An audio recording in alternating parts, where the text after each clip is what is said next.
My name is Jake Fortenberry. We're in Denver, Colorado. Today's date is May 20th, 1997. I'm representing the History Department of Abilene Christian University, 12th Armored Division. Sir, can you state your full name and your battalion and unit? Well, my name is Clark Livingston, and I was in the band. I played trumpet in the division band, and during combat we were all made MPs. Okay. Prisoner control and traffic control. Just start at the beginning here. When you growing up, like in the 20s and 30s, Wisconsin. Wisconsin. My home was La Crosse, Wisconsin.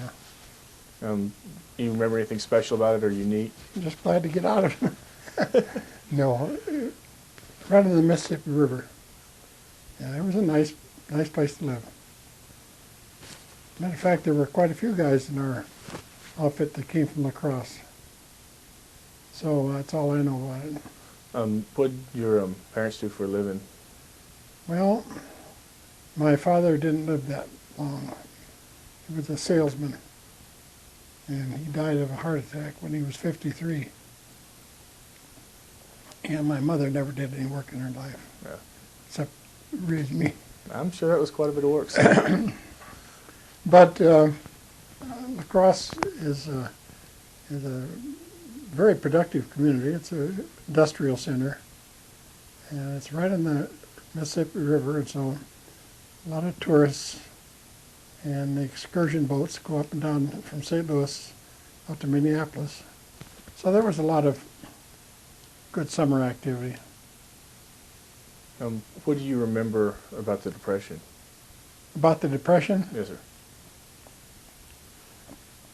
Pretty hard up. We were pretty hard up. Had very little or nothing, and it was just one of those things. I was too young to know how serious it was. And my grandfather was a very successful person, so we ate down there when we could. And other than that, I was just so active in Boy Scouts, I didn't think about it.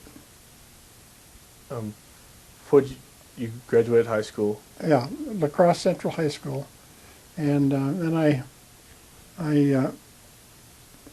came out to Colorado, and it was A&M College at the time at Fort Collins. I transferred out there to major in forestry. And then I woke up to the fact that I said to my wife, I don't think I want forestry. All these guys that are in forestry, I've got the only way they advance is to move from one log cabin to another. I said, I don't want to raise kids that way. So I changed my major to botany and plant pathology. Do you remember where you were and what your general feelings were when the Japanese bombed Pearl Harbor? Yeah, I remember the day it happened. I went a paper route. I was downtown selling papers on the corner. In those days, you had a corner, and I had the corner of Main Street. And I didn't know what I was doing. I just, there it is. It didn't really hit home as to what was going on. But I was selling papers, and I developed quite a lot of, I guess, hatred, you might say. But I had no Japanese friends, so I had no reason to hate anybody. I just hated them all.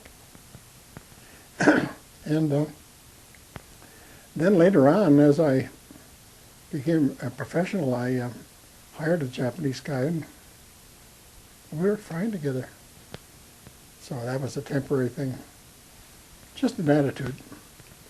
But I was an active Boy Scout, so I couldn't very well develop hate. I was not supposed to. And I was an Eagle Scout, so I went through the whole panel, Yeah. And that was it. And I married. God, she was lucky. What did you do any work or anything before you joined the Army? Yeah, I was a guide at Highlandman Brewery. And I used to conduct tours through the brewery. And that was it. Then the war. What did you join the Army, or were you drafted, or? Oh, no, they take me by the... No, I was drafted. I had to be because my mother and my brother were dependent on me. And so that was a 19...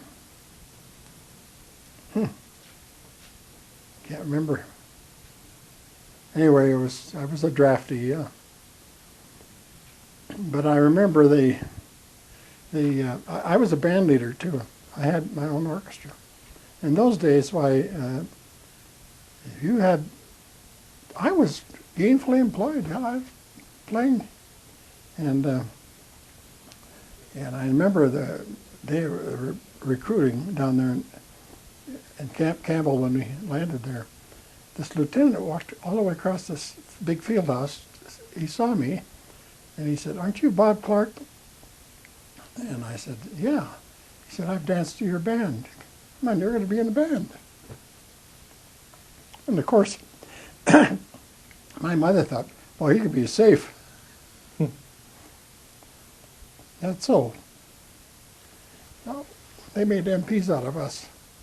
And I remember the comment made by the general at the time. See, in World War I, musicians were made litter bearers, carried stretchers out. And he made a comment about there was more collective IQ in that band than there's in the whole division. Because a lot of the guys had gone to college, they were graduates. Yeah. So they made MPs out of us, and we were in traffic control or prisoner control. I was in both. And I did very well with German, so I just picked up on it. Yeah. So it was kind of handy. And that was it. I got discharged in 1946. And I was married in 47. 48 we came to Colorado. You mentioned Camp Barkley. Was that where you went? Was it the first place you went? Yeah. No, when you got let's see. drafted? Gee whiz. Would that be right, or would it have been Campbell? Camp Campbell. Yeah. And I was a musician and trumpet player, and I had to train the 23rd Tank Battalion on bugle calls because Colonel Megg wanted me to run the events by the bugle calls. It didn't make me very happy, but so that's the way it goes. What do you remember about Camp Campbell? I mean, Oh, weather or nothing. the barracks, was it? Oh, I don't remember much about that. Plywood jungle, and there wasn't much Clarksville and Hopkins. Am I talking about Hoptown? Hoptown, Yeah, Clarksville. Clarksville. That's all there was. Just another little dinky towns, but we as a band, we were on touring all the time. We were in the back of the trucks, and putting on concerts every place. So you didn't have to do most of the maneuvers or go out in the field a whole lot? Oh yeah, we had to do all that too. They could hardly wait to get even with us. There wasn't going to be any goofing around. So they wanted me to go to OCS. So I said, okay. The night before I was to leave, this little guy from Hawaii, been in the Army all of his life, he said, "You don't want to go there. They just shoot you up like cannon fodder." So I didn't go. So I stayed in the band, and that was it. While you were back in the States, before, of course, they made you traffic control or prisoner control, what was y'all's job besides, like when you went to the field, what did the band do on the maneuvers? Oh, well, what the bands usually did was dig latrines. But the whole point was that I wasn't an MP until we were in combat. Yeah. And overnight we had to join that, learn what we had to know. I took real easy to German. It just fell on me. A lot of prisoners wanted to talk to me, and so I picked up on German pretty well. So I was interrogating. And I thought that was a rather responsible thing to be doing. And so, a Heine I was. But we had some real close calls. We had, I was talking to Bill Funky on the way up about this. We had at the university, we had a lot of visiting firemen, they called them. Guys that would come from professors from other countries that we were specialized in. And this one fellow came in, he sat down. I just looked at him, and he looked at me, and God, I've seen you before. I had taken him prisoner. And so we got a conversation with that one little ways. I became a specialist in potato disease. And I guess through that I was dealing with this particular guy. And I've been all over the world on potato disease as a consultant. The big food companies and a lot of people don't realize that, but the chip industry lives on potatoes that have to be stored. And some of them don't want to be stored. They're rotting in the field. And so I'd have to go out in the field and look at these and recommend that these not be purchased or whatever it is. So it was, I did 20 years of that consulting, in addition to being a professor at the university. So you were at Camp Campbell, and then they moved y'all down to Camp Barkley. Yeah, I think that was the way it was, yeah. And what did y'all, do you remember anything about Camp Barkley or about Abilene? Trumpet. No, we just played a lot. We just were playing all the time. We were the only entertainment there was. And so they worked their tails off. And we had some very fine musicians from Juilliard's Eastman School of Music, you know, the big ones. And so we had a lot of concerts, a lot of dances. T5s danced with T4s. But no, it was an enjoyable thing. I enjoyed it. I enjoyed the musicians. They were all very good people. We'd have some goofballs. Some of them were not. They were just squirrely. Remember any of the goofballs in particular, or anything they used to do? No, I don't remember that. If I did, I wouldn't tell you their name. But they were there. They had their oddities, you know. And so that's the way it was. You just lived together. And I never played cards, which was kind of a drawback. Some guys just were vicious about it. No, I never. I used to play some chess or something like that, but I never played cards. So there was not much for me to do except practice. So I became a rather accomplished musician. And then when I came back from the service, I restarted my band again. I had a partner by the name of Bob Gardner, and he played trumpet with me, and so we formed the band together again, as we had. And that's where the name came from, Bob Clark. You never use your own name on a band. Lawrence Welk did, but that's foolish, because if somebody blackballs you, you've got a reputation. And so I played after the war too. Other than being trumpet player, did you have any other responsibilities in the band, or was No. that your total job, was just to be trumpet? In the Army band? Yes, sir. KP. Everybody had to go through that.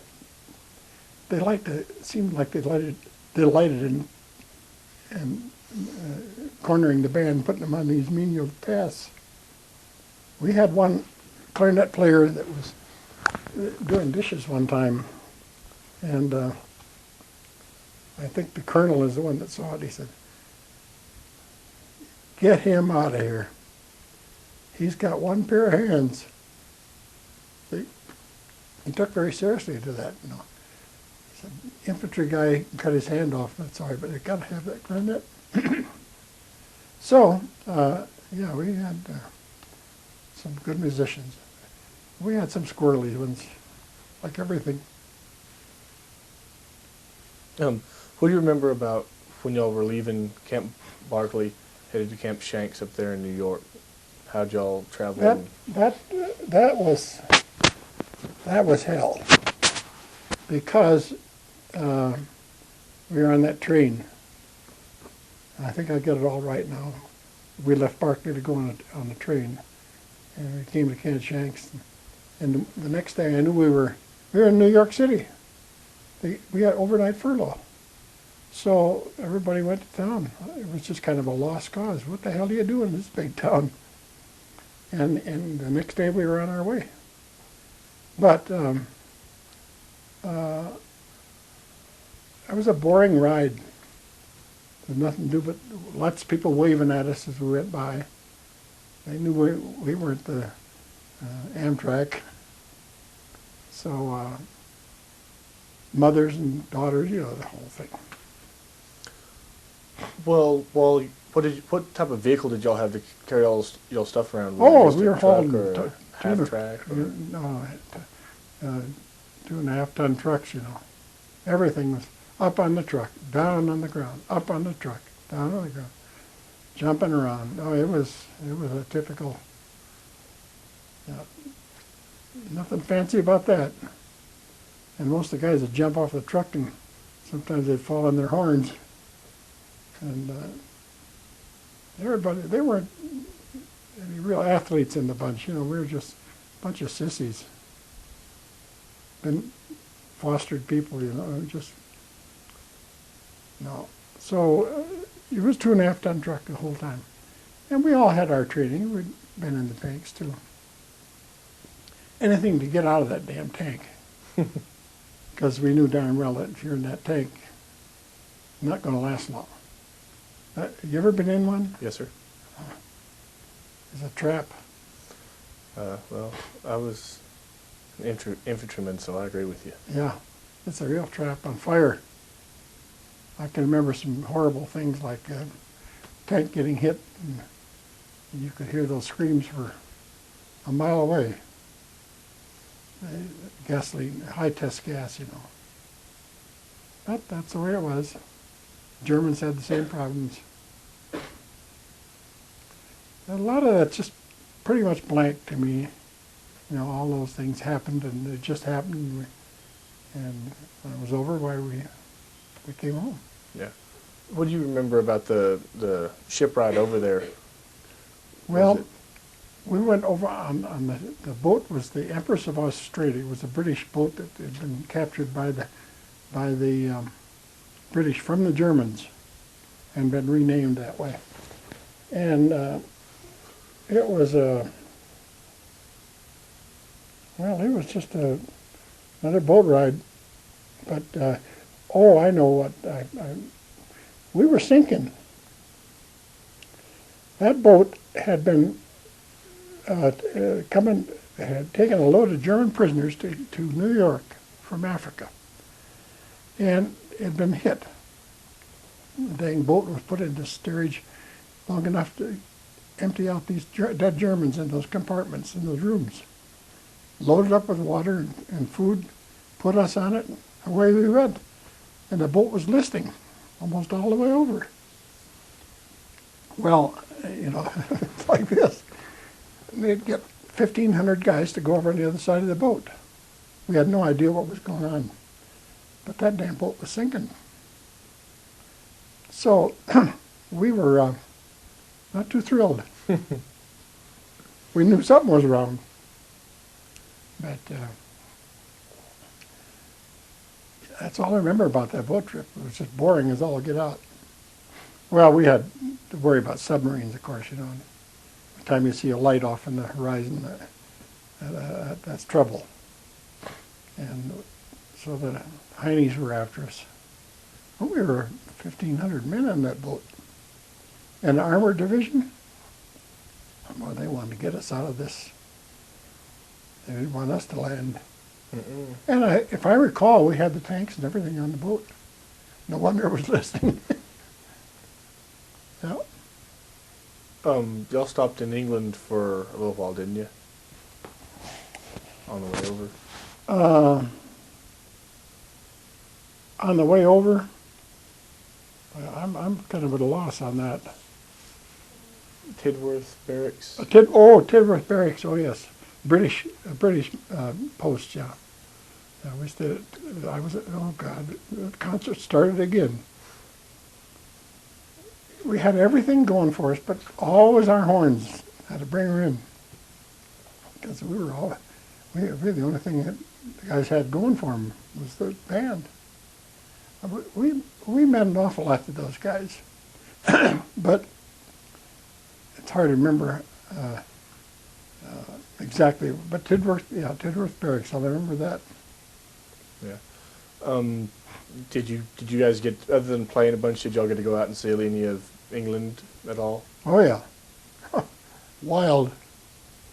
Yeah, wild people all over town, all over everything.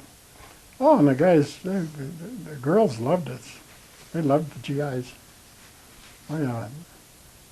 Well, why wouldn't they? We had gum, kaugummi. You know what I mean? Yes, sir. Yeah.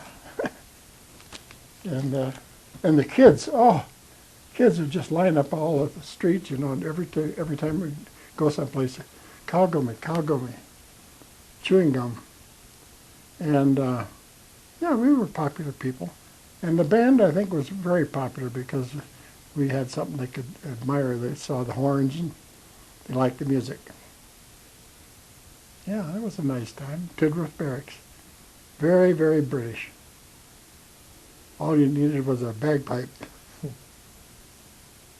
Do you remember anything about the landing at Le Havre and what went on there? No, I don't. I just remember it. Well, But I don't remember anything about it. what do you remember about just in general crossing the Channel, going from England to France? Well, I thought that's where we were gonna go down. They were getting pretty desperate at that time because we were within shore range, you know, big guns. And I knew that they must have been aware that we had a boat problem. And we didn't have a lot of maneuverability, so I was surprised somebody just didn't lay a big one right on top of us. But that's pretty faint. But I do remember we were down on D deck. You know what D deck is? Well, that's right on the bottom. And when one of those landmines or shells would go, boom, the whole boat would just shake to beat like a skeleton, you know. Which reminds me, I was thinking on the way up, my grandson is 7th grade. They took him up to Wyoming to see that dinosaur place. And I said, Cole, he's a very bright kid. I said, did you, you gonna tell me a dinosaur story? He says, yeah, the one looked in my window last night.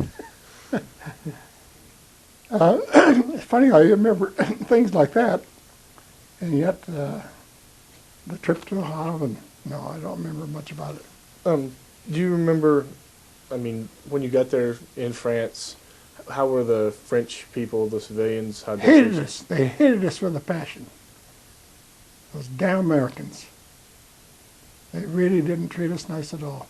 And it was a strange feeling because we're going to save you bums. And you treat us like dogs. No, it was a rough time. The reception wasn't too great. And I'm really pretty foggy as to what we did or how we did it or what, but I don't even remember where we stayed. But it wasn't any comfort hotel, I know that. Oh, I believe that, sir. Did you do you remember where y'all went or who you got assigned to over there as a division? You mean as a division? Yeah.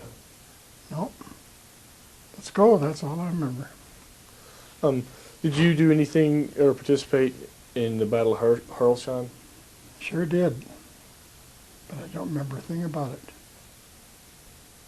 Yeah, I remember that street fighting. That was rough. And it was hard to tell who was who. I mean, the French people, you couldn't depend on it. What the hell are you doing here? They stabbed you as soon as look at you. They didn't want us there. So it was not very compatible with anything we tried to do. But that was a rough battle.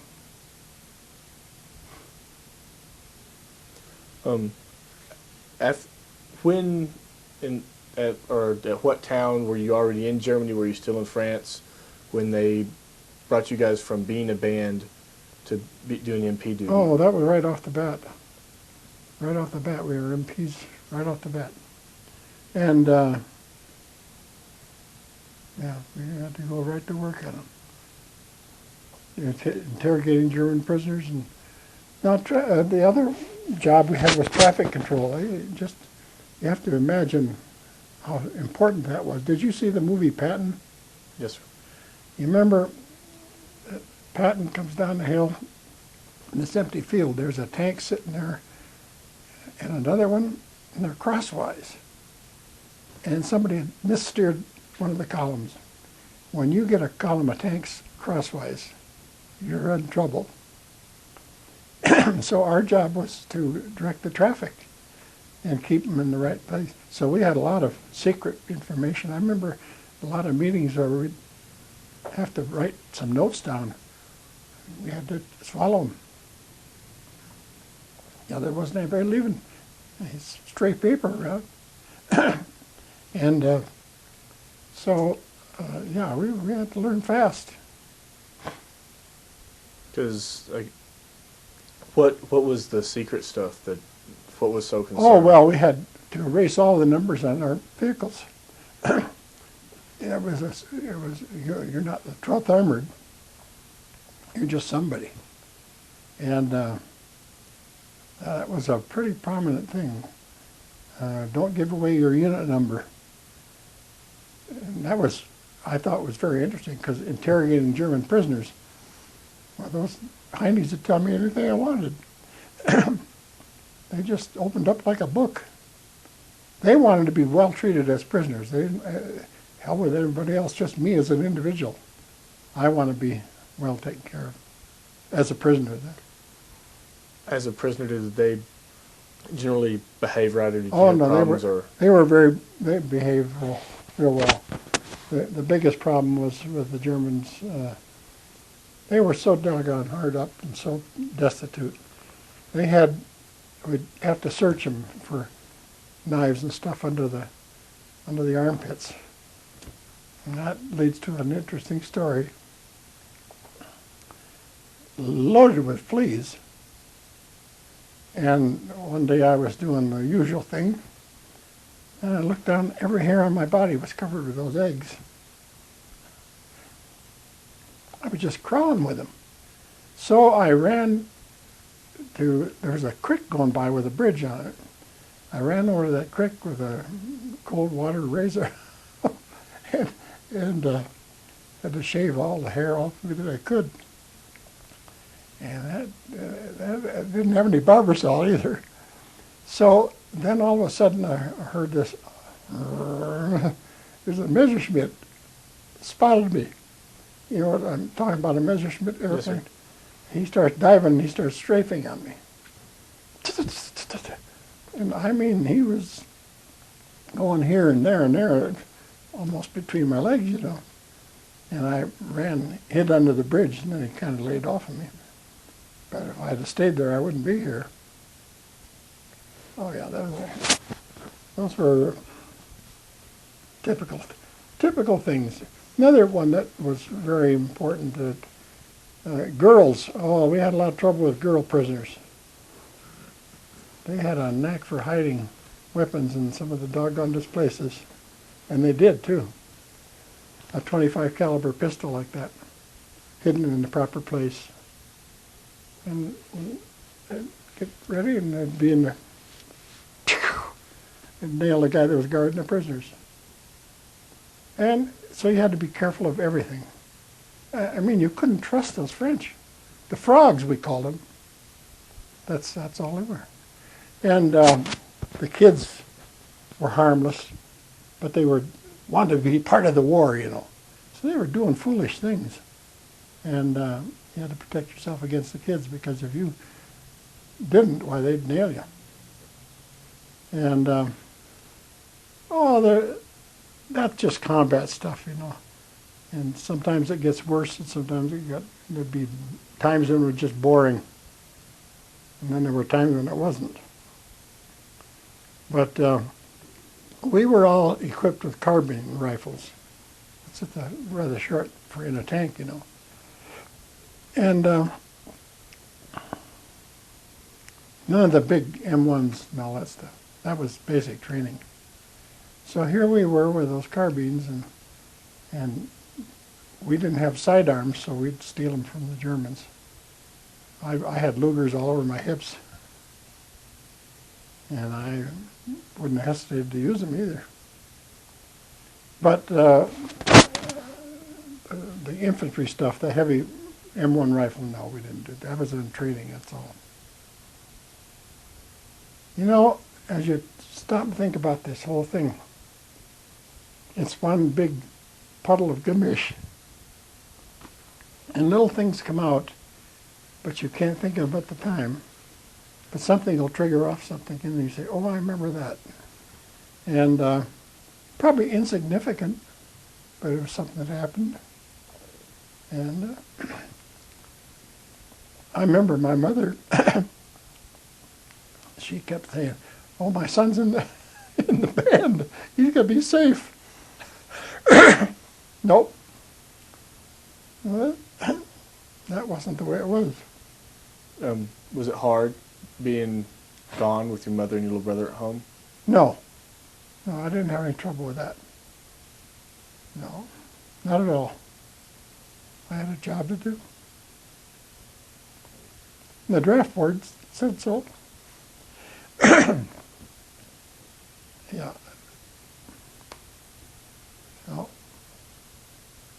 I was more than glad to get out, I know that, because I remember I was talking to one of the boys on the way up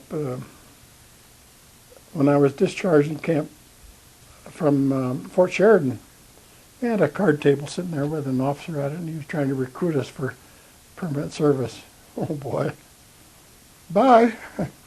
No, that didn't go. So he tried the National Guard, tried everything to get us to stay in the service somewhere in there. No, home. Did you assist any in the liberations of the death camps when you all were coming through Germany, or any of the prisons? The death camps, you mean the German? Yes, sir. Or the Jews? No. Or even the prisons with political prisoners or POWs? But you see, I got a nose like mine. I remember those German prisoners saying, Erstein Juden, I'm not Jewish, but Erstein Juden, ich habe Angst. I'd hear them say that. They thought sure as hell that I was going to be the one that was going to get even with them, see. And so I terrorized some of those guys. Just stare at them. I was young and snotty, you know, and just stare at them. And I'd say something in German.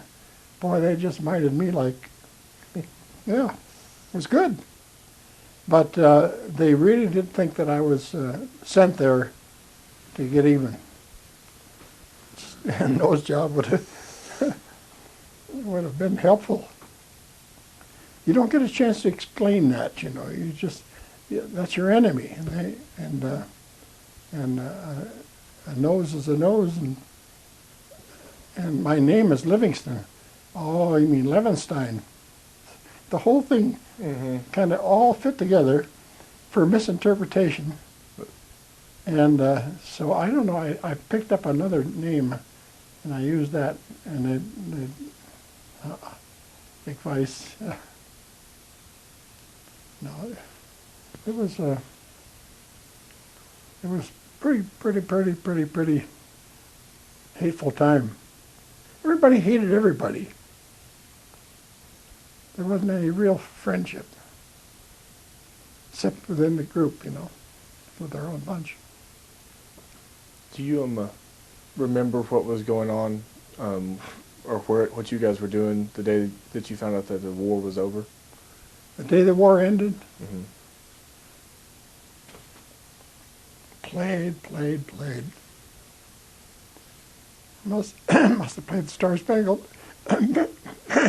Banner about 100 times. Oh yeah, we just played all the time. And nothing else to do. But I don't remember an awful lot about that. I just remember the war ended. Let's get the hell out of here, huh? So were you part of the Army of Occupation any at all? We were there for a short time, yeah. Not very long, no. I guess we were all there for just a short time because it took that long to organize to go. I mean, to load out. Yeah. And they used the MPs for traffic control on that, too. We had a lot of vehicles over there. Mm-hmm. And I can still hear those tanks roaring away. Just grinding up the powder, And so no real occupation duty for me. No, they broke us up so fast. We went home and phew. As a matter of fact, I think we landed in New York, and I was on the train to Fort Sheridan to be discharged. I was out the next day. One big case of watermelon or whatever they had to try to make us feel happy, and then they just got rid of us. No, I have no recollection of that part of the war. It was over.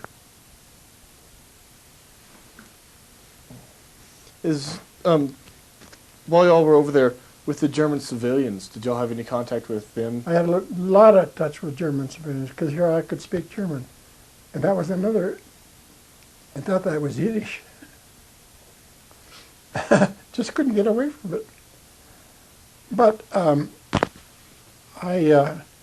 when I came home, I went to college at Fort Collins, and I remember Mrs. Reitzer was the professor. And when we interpreted the Germans over there, we were in Alsace and Lorraine. And they pronounce everything different. They're not hard like the Berlin, They would say ich habe instead of ich habe. It was a very different kind of language. And so when I was taking German at Fort Collins, Mrs. Reitzer used to just go up the wall.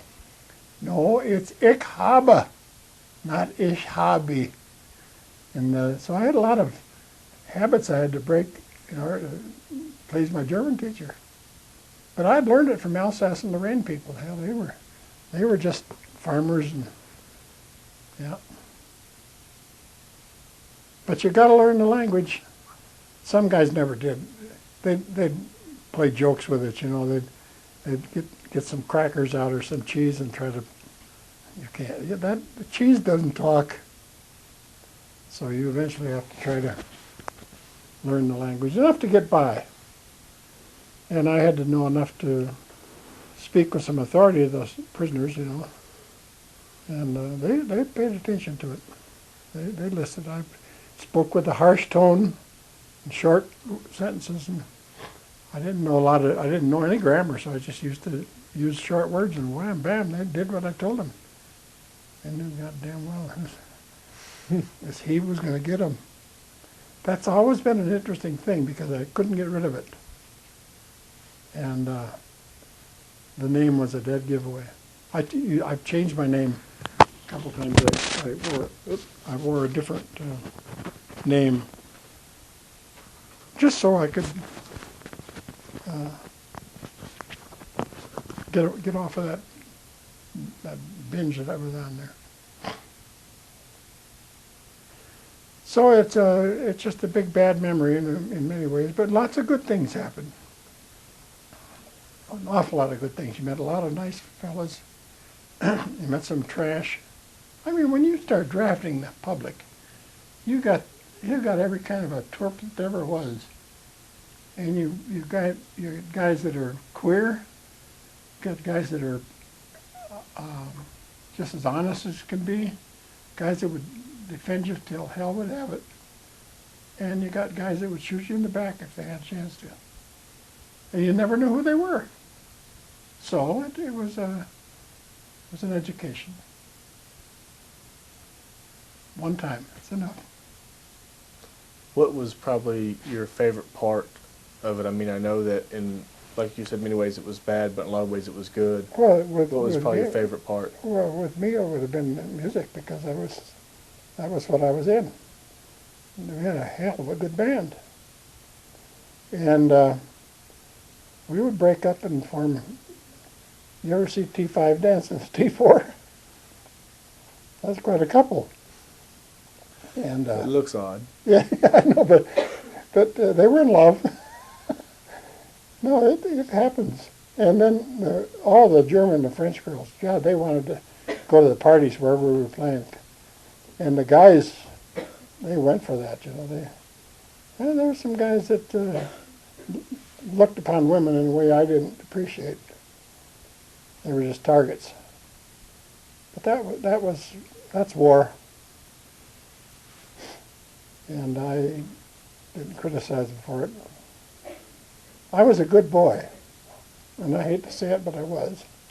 No, I don't hate to say it. I'm glad I can say it. But I did things that a good Christian would do, and that other stuff wasn't for me. I knew I was going home. Anything else that you remember about it, or the trip back, or anything? Was that longer than going there, or? The trip back on the boat, you mean? Yes, sir. That was one big chess game, as far as I remember. And so we got to play on the boat. Sure, we did. Lots of small combo stuff. We didn't have a lot of drunks. I always enjoyed that. I appreciated the fact that we could have a band without a bunch of drunks, because I had been in the business and I knew I knew a lot of hellish good musicians that were drunks, and I didn't see that in the service. There was an occasional one, you know, that would always act out some kind of thing. He'd get in town and he'd act like a fool. But the band leader was pretty tough on us about performing like grown-ups. I guess everybody thinks about that war as in the funniest way. You just, little things come back. And no use telling my kids about it. I remember my uncle in the First World War was very seriously gassed with mustard gas. And I used to say to him when I was a kid, "Tell us about the war." Never a word. He wouldn't say a thing. He was badly gassed. And so my kids have never asked me about that. Never talk about the war at all. They just want to look at the medals. I said, "It's nothing but a good contact medal." But I didn't have any decorations. Oh, I have two. The unit decorations. The French gave us one. Yeah, the Fourragère.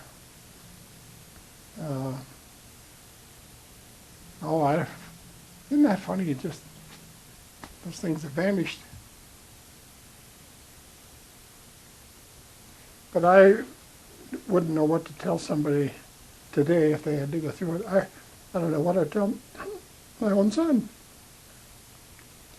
I'd hate to be the enemy if he were it. He's a powerful guy. And I don't know what I'd tell him. We didn't have any time to prepare for it. No. No, that's pretty much. So then everything I've done since then is academic. And I liked it. I enjoyed it. I was 35 years before I retired. That's a long time. I had, in botany alone, I had over 14,000 students, just general botany. And then plant pathology, I had another whole bunch. But that was good, you know. I don't remember any time anybody at the university ever asking me about the World War. I wouldn't have told them anything anyway. Join it. Yeah. And you don't. If you have anything else that you remember, any other little I things. can't think of anything else. Either one of y'all have any questions? No.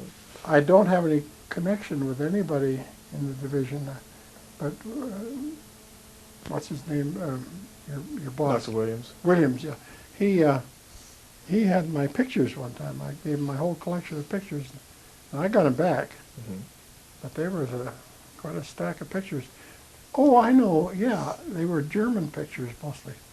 I take cameras away from Germans. Oh, some of those pictures that I had in there were something.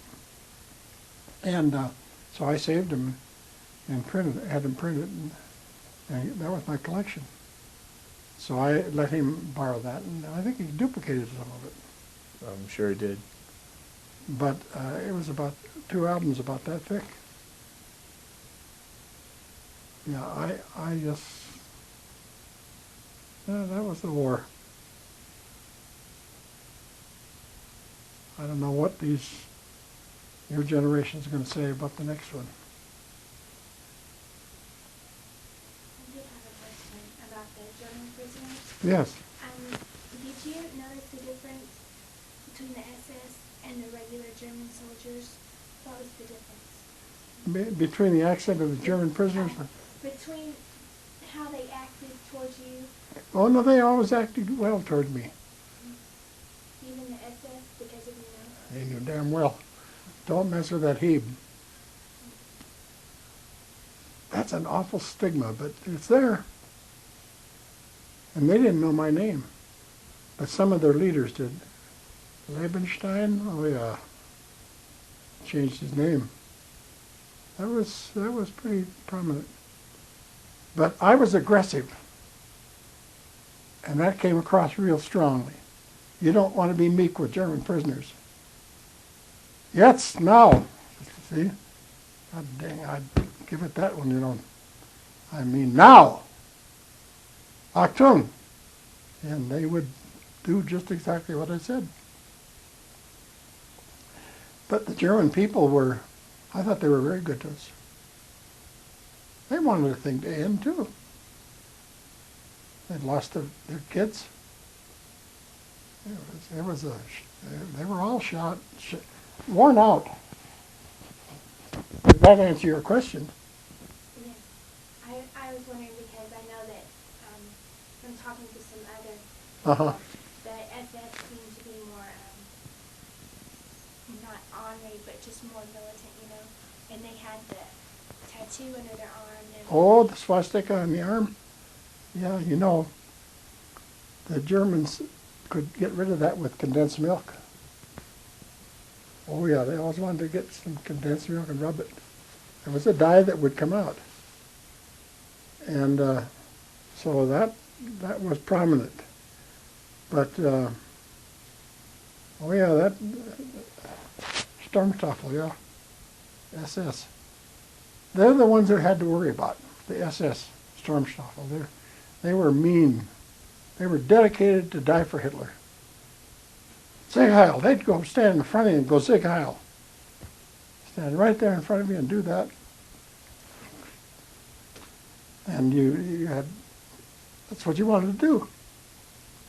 But that wouldn't solve it. No. But the German people welcomed us. We ended the war. And they were very good to us. But the language on the Germans was so different. The Berliners versus the Alsace-Lorraine, the Ich habe and Ich habe. Oh, Mrs. Reitzer, she used to just go through the wall. I would do things just to tease her. I'd say, Ich habe eine Cold. And, oh, she was a real Heine. She was right out of Berlin. But the German kids were good to us. That was their secret. Kagami. And some of them would pull some foolish things. They'd do some dangerous things to try to get even with us. They'd try to booby trap something. And they'd get hurt themselves. Or it just didn't work or something. But they had that determination. They were Hitler Youth. See, they were Hitler Young, and they had been trained since they were that high. That, hup, hi, ho! They had it so installed in them. They were afraid they weren't going to grow up fast enough to do it. No, it was a rough time. I'm glad it's over.